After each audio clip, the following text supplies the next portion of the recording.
하시길 축원합니다. 종교개혁의 횃불을 든 루터는요, 로마서를 강의할 때 바울이 로마서를 쓴 주요 목적이 어디 있는지를 설명합니다. 루터는 로마서의 주요 목적이 육적인 모든 지혜와 의로움을 무너뜨리고 근절시키는 데 있다라고 보았습니다.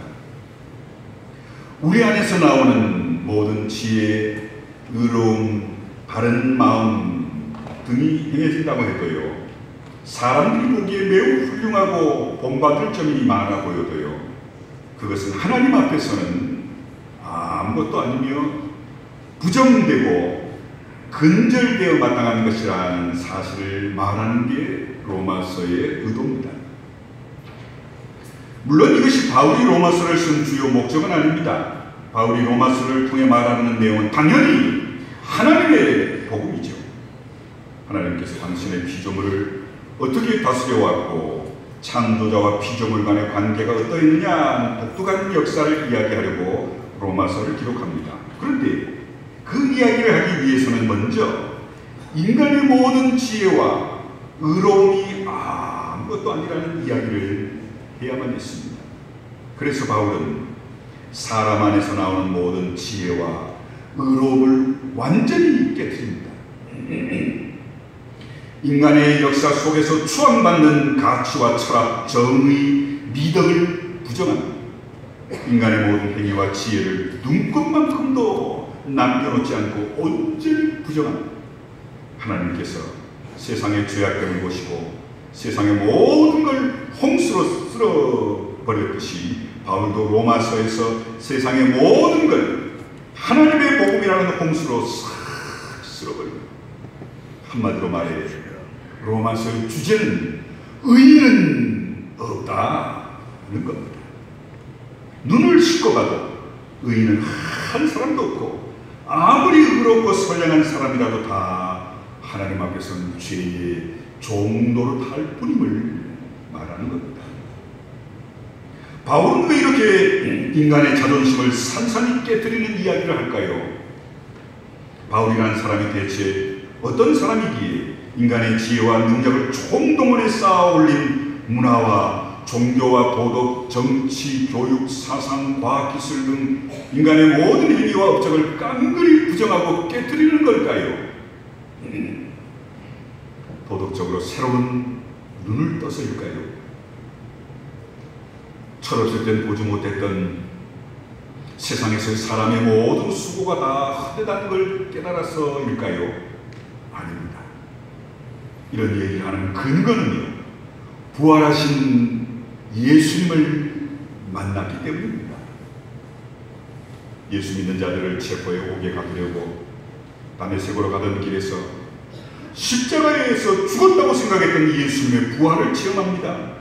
아시다시피 바울인 사울은 난지 8일 만에 할례를 받은 정통 유대인이었을 뿐 아니라 하나님의 율법을 지키는 일에 열과 성을 다 쏟은 바리새인이었습니다. 당시 바리새인들은 두 가지 파로 나눠졌답니다. 힐렐 학파와 샴마리 학파. 힐렐 학파는요, 로마의 통치 밑에 있는 현실을 수용하는 부드러운 입장이었답니다. 그래서 로마와 공존하는 길을 택합니다. 그것이 최선의 선택은 아니지만 유대인들이 평화롭게 토라를 연구하고 실천할 수 있는 상황만 허용되면 로마의 지배에 저항하지 않고 수용하는 부드러운 입장을 택한 겁니다. 반면에 샴마리 학파는요, 로마의 압제라는 멍에를 벗기 위해 필요한 모든 시도를 해야 한다는 과격한 입장이었습니다. 종교적으로도 하나님의 율법을 따르는 일에 철저했고 하나님의 율법을 온전히 행하고 따를 때 유대인의 독립이 이루어지며 종말론적 메시아의 세계가 도래할 것이다 믿고 매우 엄격하게 율법을 지켰답니다. 율법을 따르지 않는 유대인은 이스라엘의 자유와 메시아의 세계 도래를 지연시키는 배교자들이라고 생각하고 엄격하게 배척하고 혐오했으며 때론 가차없이 처단하기까지 했답니다. 주 66년, 70년에 일어난 로마와의 전쟁에도 이 샴마리 학파 바리새인들이 많이 앞장서 전쟁에 참여했답니다. 자, 사울은요, 힐렐 학파이기보다는 예수 믿는 자들을 혐오하고 핍박하는 일에 앞장선 걸 보면 매우 엄격하고 과격한 샴마리 학파 바리새인이었을 가능성이 큽니다. 사울이 이처럼 예수 믿는 자들을 핍박하는 데 앞장선 건요, 신명기 21장 말씀 때문이었습니다. 모세는 이스라엘 백성에게 여러 가지 생활 규범을 이야기하는 중에 죄인의 시신을 처리하는 방법에 대해 신명기 21장 22절 23절에서 이렇게 말합니다. 죽을 죄를 지어서 처형된 사람의 죽음은 나무에 매달아 두어라. 하지만 나무에 매달아 둔 채로 밤을 지내지는 말고 그날에 장사 지내라. 그의 시신을 밤새 매달아 놓는 건 하나님이 유산으로 준 땅을 더럽히는 것이다. 왜냐하면 나무에 달린 자는 하나님께 저주를 받은 자이기 때문이다 라고 했답니다. 사울은 이 말씀의 근거에 십자가에 죽은 예수는 하나님께 저주받은 자라고 생각했던 겁니다. 또 하나님께 저주받은 자를 메시아로 믿는 자들도 하나님의 저주를 받아 마땅하다 생각했겠지요. 그래서 예수 믿는 자들을 혐오하고 핍박하는 앞장선 겁니다. 이런 배경에서 사울은 예수 믿는 자들을 체포하러 다메섹으로 가고 있었습니다. 그런데 뜻하지 않게 부활하신 예수님이 자신 앞에 나타난 겁니다. 예수 믿는 자들을 통해 예수가 부활했다는 얘기는 들어 알고 있었지만 믿을 수 없었는데 도무지 믿을 수 없는 사실이 자기 눈앞에 나타난 겁니다. 물론 처음엔 자기 앞에 나타나신 분이 예수라는 걸 몰랐지요. 단지 지금까지 보지 못했던 큰 빛이 비치면서 사울아 사울아 내가 어찌하여 나를 핍박하느냐 소리가 들렸을 뿐입니다. 사울은 당황해 주여 누구십니까? 나는 내가 박해하는 나사렛 예수다. 사울은 나사렛 예수라는 소리를 들었을 때 아마 심장이 멎는 것 같았을 겁니다. 사울을 비추었던 빛은요, 지금까지 그가 보았던 빛과는 차원이 다른 빛이었는데 십자가에 매달려 죽은 나사렛 예수는 하나님께 저주받은 자라 확신했는데 하나님께 저주받은 자가 자신 앞에 나타나 나는 내가 박해하는 나사렛 예수라고 하니 얼마나 놀랬겠어요. 등골이 오싹했을 겁니다. 이제까지 사울의 삶을 받쳐주었던 토대가 지진이 일어난 것처럼 흔들리고 쩍쩍 갈라지는 게 분명했을 겁니다. 사실 부활하신 예수님을 만난 이 사건은 태초에 빛을 창조한 사건보다 더 놀라운 하나님의 사건이었습니다. 나중에 사울인 바울은 고린도 교회 성도들에게 예수 그리스도를 아는 것이 어떤 것인지를 고린도후서 4장 6절에서 이렇게 고백합니다. 어두운 데 빛이 빛이라 말씀하셨던 그 하나님께서 예수 그리스도 얼굴에 있는 하나님의 영광을 아는 빛을 우리 마음에 비추셨느니라. 바울에게 비친 빛은요, 하나님이 창조한 빛이 아닙니다. 하나님 그분의 빛이었습니다.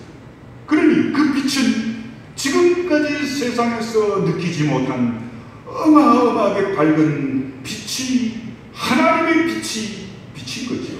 그러니 바울이 순간적으로 눈이 멀어버린 겁니다. 바울은 다메섹으로 가는 길에서 그 비친 하나님의 영광의 빛을 보았던 겁니다. 바울은요, 그 하나님의 빛을 보고는 모든 게 어둠임을 깨달은 겁니다. 지금까지는 자기 안에 하나님의 율법의 빛이 충만한 줄 알았어요. 하나님께 열심히 품들어 율법의 빛으로 흠잡을 데 없으니 하나님께서도 나를 의롭다 인정하실 것이다 자부했거든요. 그런데 부활하신 예수님을 만나고 나니 하나님의 영광의 빛 앞에 서고 나니 자신이 행한 모든 게 다 죄라는 게 드러나고 맙니다. 자신의 세계가 온통 어둠이고 죽음을 깨달은 겁니다. 자신이 딛고 서 있는 토대가 전혀 토대가 아니라는 사실이 드러난 겁니다. 이 세상 모든 것이 허구고 거짓이고 어둠이고 죄악이고 죽음임을 깨닫게 된 겁니다. 이 세상 어디에도 자신을 지탱해 줄 게 하나도 없다는 뼈아픈 진실을 깨닫게 된 겁니다. 한마디로 바울의 모든 게 무너집니다. 온 세상의 지축이 흔들린 겁니다. 그래서 바울은 하나님의 빛 앞에, 하나님 그 빛 앞에 맥없이 땅바닥에 꼬꾸라진 겁니다. 이 사건 이후로 바울은 자신을 보는 눈과 세상을 보는 눈이 완전히 달라집니다. 유대인의 역사와 하나님의 율법을 바라보는 눈이 달라집니다. 그래서 로마서 3장 9절 18절에서 다음과 같이 고백하죠. 유대인이나 헬라인이나 다 죄 아래 있습니다. 성경이 의인은 없나니 하나도 없다. 깨닫는 자도 없고 하나님을 찾는 자도 없고 다 치우쳐 함께 무익하게 되었다. 선을 행하는 자는 없다. 하나도 없다. 그들의 목구멍은 열린 무덤이요 그 혀로는 속임을 일삼으며 그 입술에는 독사의 독이 있고 그 입에는 저주와 악독이 가득하고 그 발은 피 흘리는 데 빠르다. 파멸과 비참함이 그 길에 있어 평강의 길을 알지 못한다. 그들의 눈에는 하나님을 두려워하는 빛이 없다고 한 그대로입니다. 라고 고백한 겁니다. 성도 여러분, 이런 말은 누구나 할 수 있는 말이 아닙니다. 부활하신 예수님을 만난 자만이 할 수 있는 고백임을 깨달으시기 바랍니다. 하나님의 영광의 빛을 본 자만이 할 수 있는 고백이죠. 하나님의 영광의 빛을 본 자의 눈에는 인간의 모든 행위가 비록 바른 마음에서 나온 것이라 해도 사람들이 보기에 매우 위대하고 의로운 행위로 보여도 하나님의 빛 앞에서는 부정하기 짝이 없고 어둡기 한이 없기에 하나님의 빛을 본 자는 의인은 없나니. 하나도 없고 인간의 모든 행위는 심히 어둡고 사악하구나 라고 깨달을 수밖에 없습니다. 물론 부활하신 예수님을 보지 못한 자, 하나님의 영광의 빛을 보지 못한 자도요, 세상은 어둡고 인간은 악하다 하고 말합니다. 그러나 똑같이 말하고 깨달아도요, 하나님의 빛을 본 자와 그 빛을 보지 못한 자의 말은 그 깊이와 밀도가 다름을 깨달으셔야 합니다. 석가모니나 공자가 세상이 어둡다고 말한 것과 바울이 세상이 어둡다고 말한 건 내용의 깊이와 밀도가 전혀 다릅니다.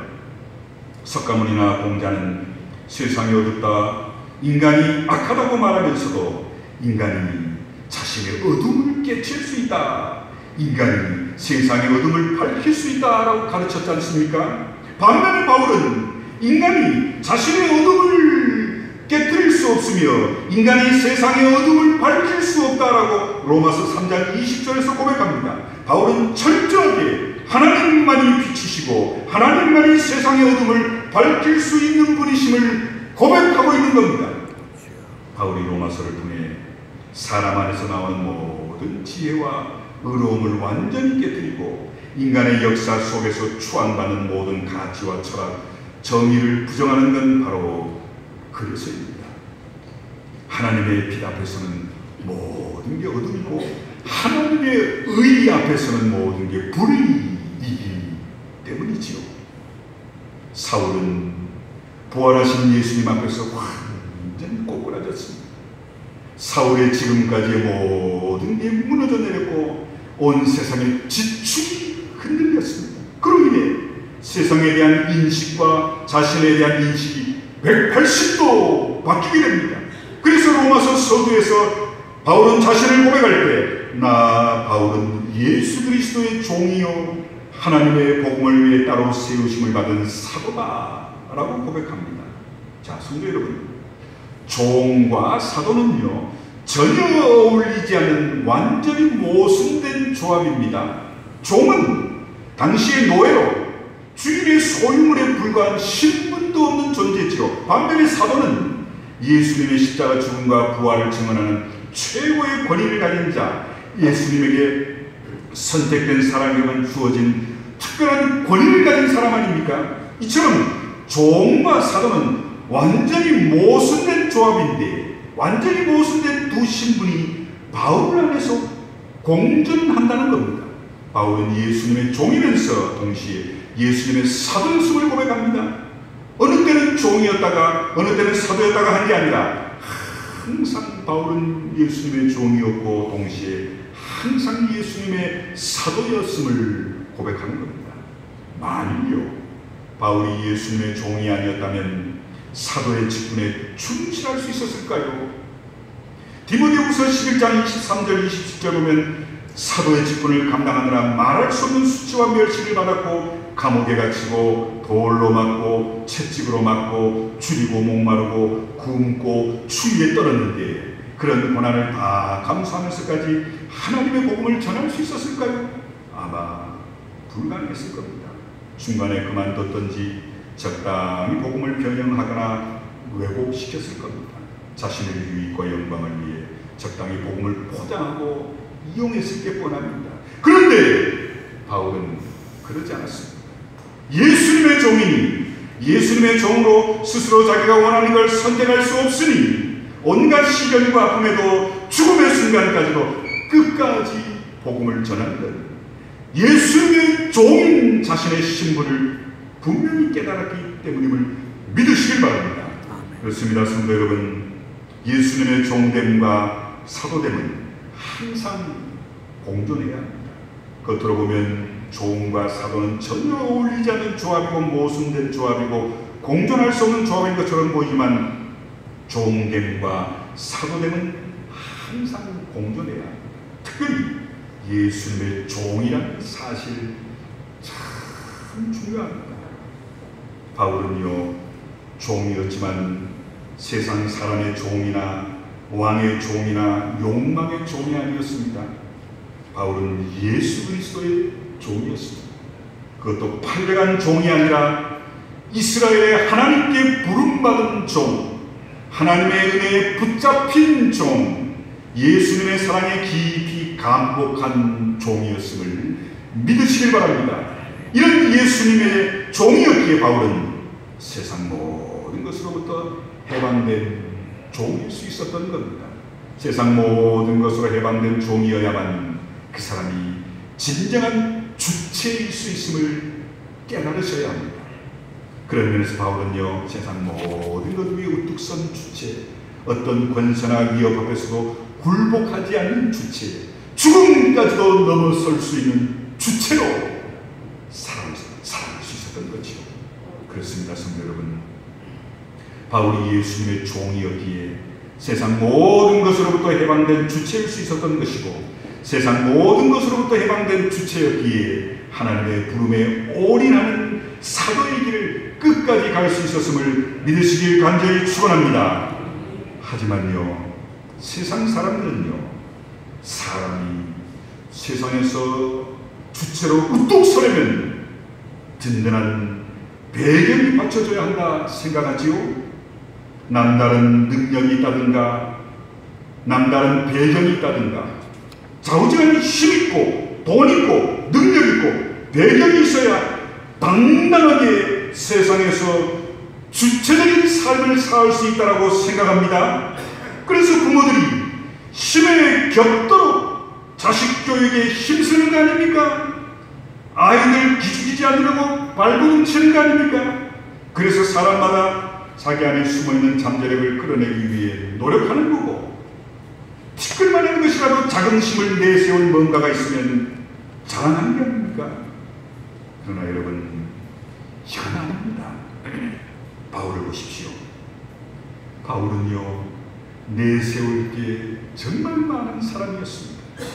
정통 유대인이었고요, 이스라엘 초대왕인 사울 왕의 직계 후손인 베냐민 지파 출신인데다가요, 율법을 흠없이 지키는 바리새인 중에 바리새인이었습니다.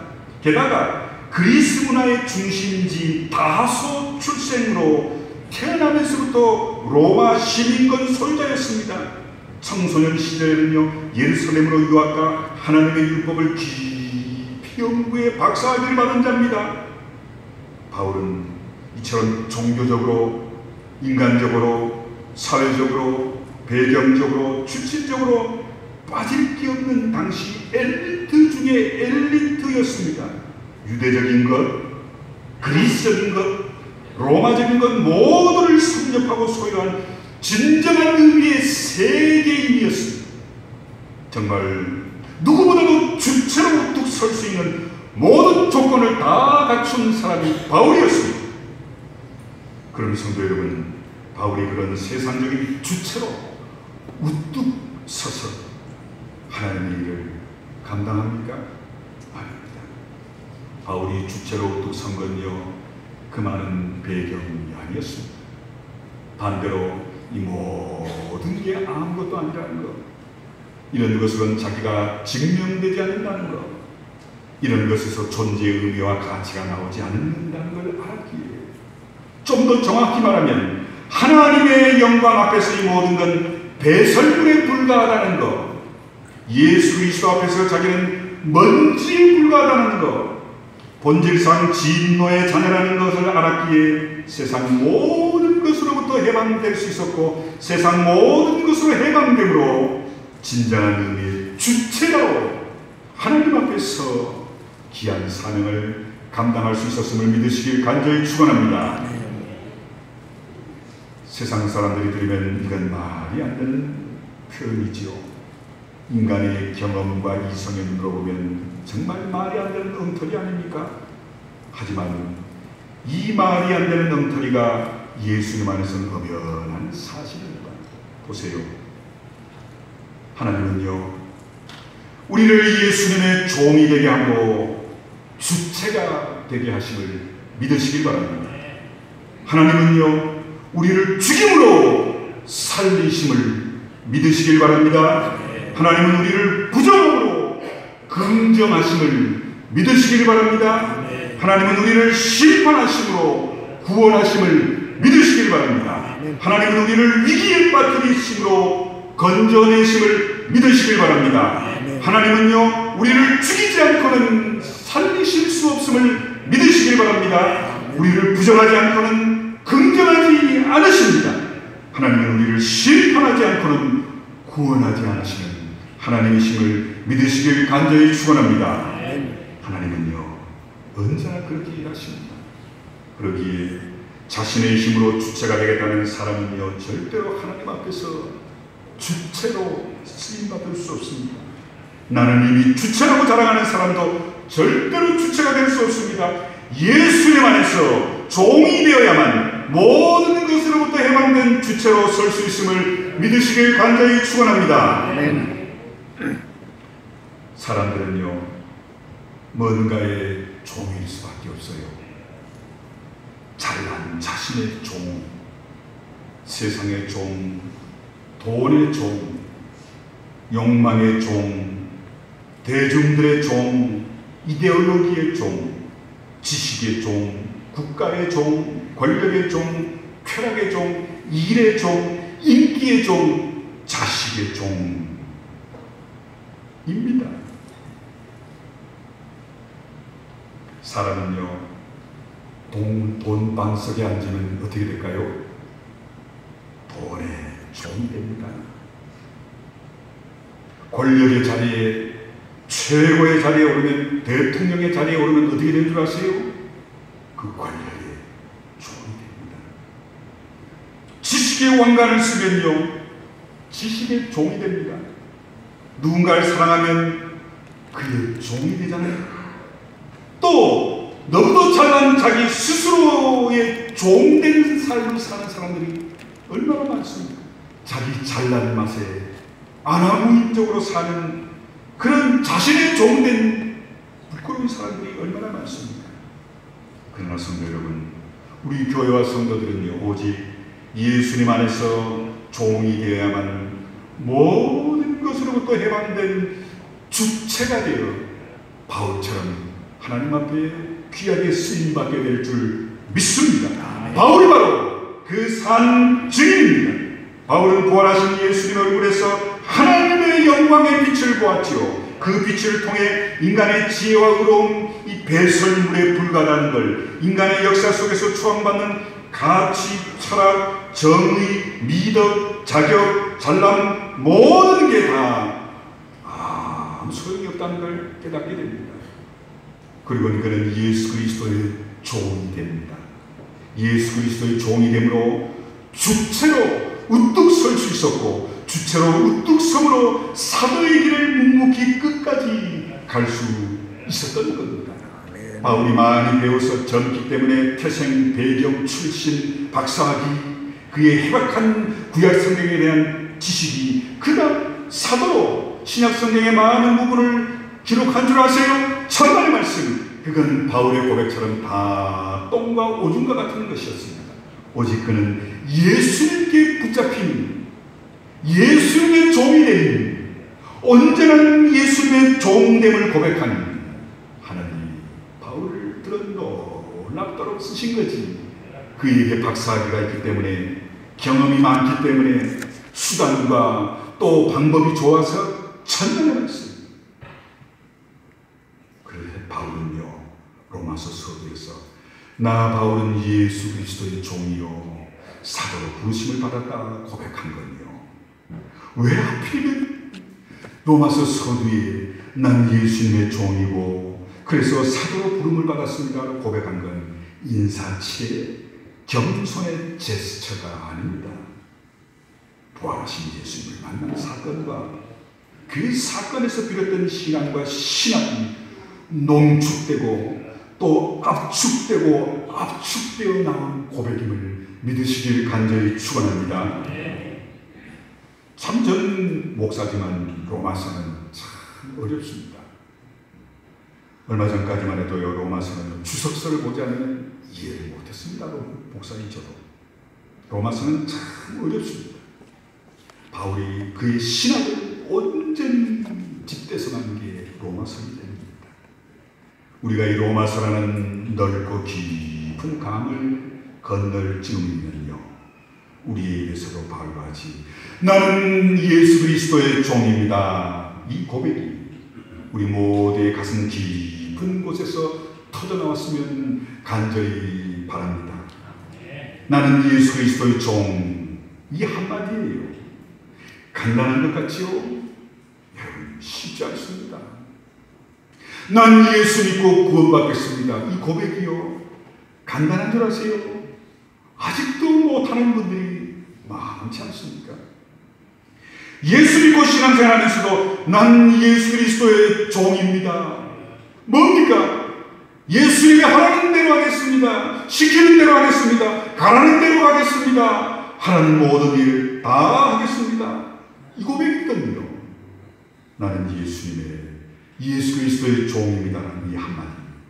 그래서 이 고백은요, 기독교 신앙의 모든 것, 기독교 신학의 모든 것, 우리 교회와 성도들의 모든 게 난 예수 그리스도의 종입니다, 이 고백 안에 들어있는 겁니다. 그러므로 사랑하는 성도 여러분, 오늘 우리 모두는요, 이제 그만 교만합시다. 예수님 그만 대충 믿으십시다. 여러분의 입술에서 난 바울처럼 하나님 예수 그리스도의 종입니다, 이렇게 고백하시면요, 여러분의 나이, 배움, 인생의 성공과 실패, 모든 것하고는 아무 상관없이 하나님이 오늘 여러분을 통해, 여러분 모습 그대로를 통해 바울처럼 크게 주체자로, 복음의 주체자로 크게 들어 쓰실 줄 믿습니다. 기도하겠습니다. 고마우신 아버지 하나님, 오늘 우리 모두 입에 바른 말이 아니라 바울처럼 진심으로 나는 예수 그리스도의 종입니다 고백할 수 있는 우리 교회와 성도들 되게 주시옵소서. 그래서 나의 인간의 배경, 물질, 지식, 모든 세상적인 것이 아니라 그 종된 고백으로 인해 하나님 앞에 주체자로 아름답게 쓰임받는 충주교회와 우리 성도들에게 주시옵소서. 예수님의 이름으로 기도하옵나이다. 아멘.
고백하는 우리 교회와 성도들 되게 주옵시기를 간절히 축원하옵나이다. 아멘.